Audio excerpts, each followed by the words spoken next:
Hi everyone, I'm Kate Amory and today I'm going to be talking to you about another one of our key questions relating to data governance and privacy. Today we're going to be focusing on the capability of workflow, and we're going to think about how it can help us to effectively collaborate across silos, the different divisions and departments in our organisation, and the different ways in which Axon can help you to do this. The first workflow option I'd like us to discuss is the distinction between custom and default workflows. Now, these two have been created in conjunction to allow you to address both the specific and the generic.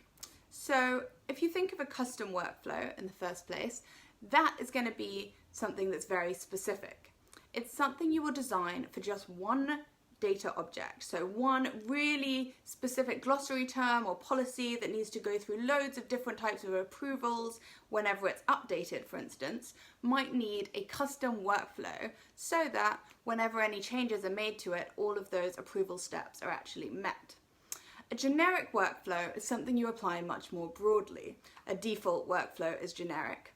So what you would do in that case is create a workflow that's quite basic. It has tasks, general approval from an owner, general check from an SME maybe, and that might be for the whole of your glossary and apply for general updates made to glossary terms where there isn't an exception needed.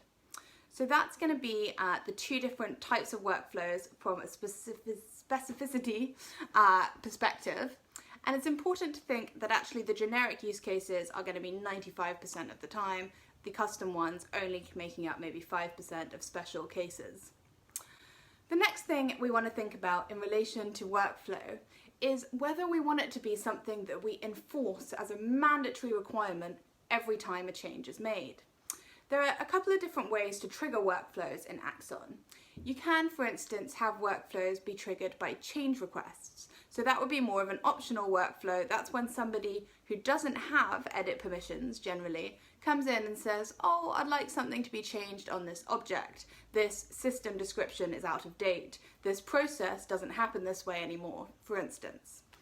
Now, those are triggered by change requests, which are then driven down the workflows to get the appropriate actions taken.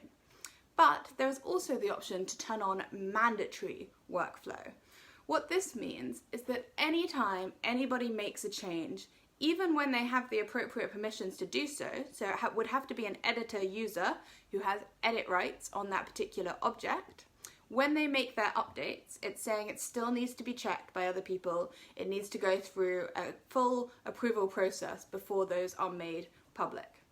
Now, this is maybe a little bit more of a restrictive approach. It can allow you to have more control, but it may also create more of a burden of governance work. So you want to think quite carefully about when you have that mandatory workflow option turned on. It could be something that you try to go without for a while, and then if you see that there are some people making changes where they shouldn't, that's when you would need to enforce it. But maybe not something that you need to blanket enforce all the way through. Control can seem appealing as a concept, but actually it's great to trust your employees and to see how people come together and actually self-moderate and do the work without needing to put in the utmost level of control. The final workflow thing I want to talk about is where we're actually going to be doing these tasks. So there is a full native workflow built into Axon with everything you need. But we also recognize that organizations had ways of doing things before they necessarily started using Informatica software. So we also integrate and allow you to use existing ITSM systems such as ServiceNow.